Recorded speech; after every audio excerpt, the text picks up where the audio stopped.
Good afternoon po. Question for Chairman. This is Luisa Morales from One Sports. Chairman, at this point po ba has the PSC reached out to the family in terms of offering maybe assistance in whatever way, especially po sa family ni Divine who is of course in Nigeria po?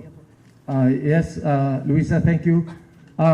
Every time something like this happens, it is SOP on the part of PSC to support and reach out to the families. During the earthquake in Cebu, where 6 basketball players and referees died, tumulong po ang PSC dyan.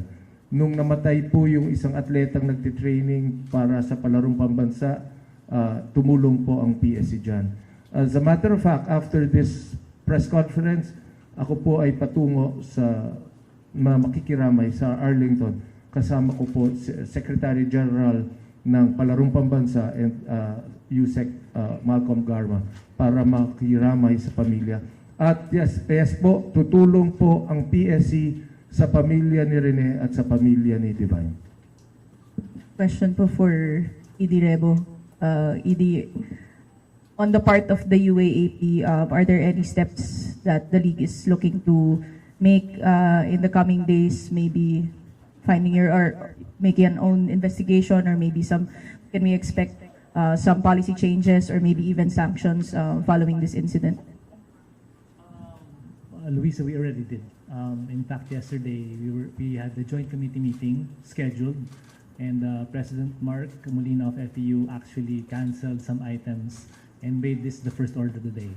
And this is the second step actually. Nag-align kami for economy and symmetry because of the resources of the office of the PSC as well as the numerous stakeholders. Ang isang resolution namin yesterday, not to run counter with all the other ongoing investigations of the lead agencies, sumama rin muna dito and see where we can help. So it's been 2 days and the 2 concrete steps already taken, and we're committed to continue those efforts.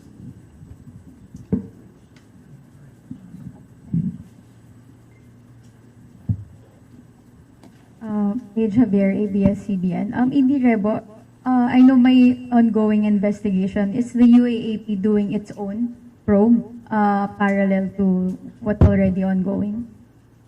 Again, for economy and symmetry, we decided muna to wait. For context, I'm sure that you're aware of previous incidents before. Just to clarify that in those cases, we have waited for the official reports, all of them. And of course, we would like to hear from the concerned parties as a part of elementary due process. And so, kahapon was organizational, today was also organizational, and meron naman kaming narating at may resolutions na intact.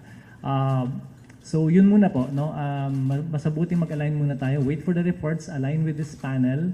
Ngayon kung kulang, of course, insofar as our bylaws are concerned, then maybe we can also study that option. But for now, I'm sitting here as part of the panel in this, which does not only affect Rene and Divine, but as mentioned, not just student athletes, but all athletes in general.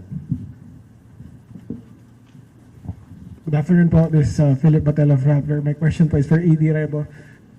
ED, question po. Since we've had the unfortunate thing of many of our student athletes have passed away during these past few seasons, is the UAP looking at a policy na perhaps sa training magkaroon ng requirement like a safety officer or person who needs first aid, who knows first aid to attend to these kinds of incidents? Okay, thank you for that question. In fact, first of all, this incident is very different from the previous incidents that you've mentioned. And I'm very happy and excited actually to announce that I was part of the Philippine Heart Association convention, and may concrete steps kami. Akol, Attorney Ingles was there, and Dr. Canlas was there, among other experts. And one of the calls that we or recommended to the individual member schools is to have the mandatory AEDs, So yun importante. Those are concrete steps that we're taking. Not expecting that something like this would happen. So same thing, in terms of crafting these policies, you have to understand also that as an athletic association, we try to give reminders to our member schools. But ang talagang focus namin and the Office of the Executive Director is really in the holding of our events. So pag tayo nagpalaro, for sure meron dalawang AED. So yun ang primary focus. Not to dismiss yung off-school campus activities, but really yun muna ang pangangalagaan namin. Then again, yun nga, kaya nga po ang tanong kanina, what are their gaps and what are the existing policies kung pwedeng baguhin, tingnan natin kung kakayanin. At we appreciate the gesture of Chairman Pato. I think it is very important, friends, to understand yung role ng bawat isa rito. And I'd like to request Undersecretary Malcolm, who is also the Secretary General of Palarong Pambansa, to help explain the framework. Lalo na nag-mention tayo ng mga memorandum order and yung mga joint policies ng CHED and ng DepEd. Thank you, Chairman Pato. Good afternoon to everyone. So we all know that Rene was a product of the Palarong Pambansa, and we know for a fact that our collegiate players, the varsity players, most of them actually came from the Palarong Pambansa. So our stake here as the Department of Education is really part of the solution is to make sure that our products in the Palarong Pambansa, who are the products of our basic education, would be given and provided with a safe environment for their training and during the playing of the respective events. So, importante po na hindi lamang po ito tignan sa pananaw ng higher education at sa pananaw ng sports, but really to connect everything in terms of our sports development program in the country, coming from the basic education. So, I think this is something that will assure our parents, yung mga magulang, ang ating mga atleta, na sinisiguro ng ating pamahalaan yung kaligtasan nitong mga atleta, hindi lamang sa basic education hanggang sa sila ay maging kolehiyo at maging professional.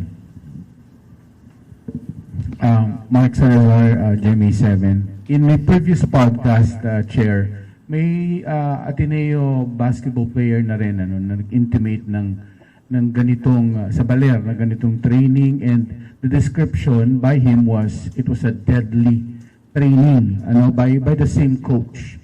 So ano po ang sense ng Sports Commission dito? Is this standard training? Is this standard coaching style? Hanggang saan lang? Kasi parang pang fraternity ang sabi nila, ang style of training na ginawa in Baler, at of course itong nangyaring last incident that killed two players. Ano pong sense ng commission? Ang sense po ng commission dyan, definitely hindi po yan standard. Definitely wala po yan sa policy ng Philippine Sports Commission, and I'm sure wala sa policy yan ng UAAP, wala yan sa policy ng Palarong Pambansa, wala po sa policy yan ng kahit sinong NSA. That is maybe the philosophy of a program that is in place. That is their style and their prerogative. But having said that, what is important po is now we are given the opportunity to review saan ba yung mga loopholes sa bawat patakaran ng bawat ahensya. Ang importante po kasi, bakit kami nag-meeting today, is we want to tell the family, we want to tell the mother of Rene, and we want to tell the people of Agusan that hindi lang po kami nakikiramay, may gawagawin po tayong aksyon. As I speak, I've coordinated with Secretary John Vic Rimulya in the last 24 hours.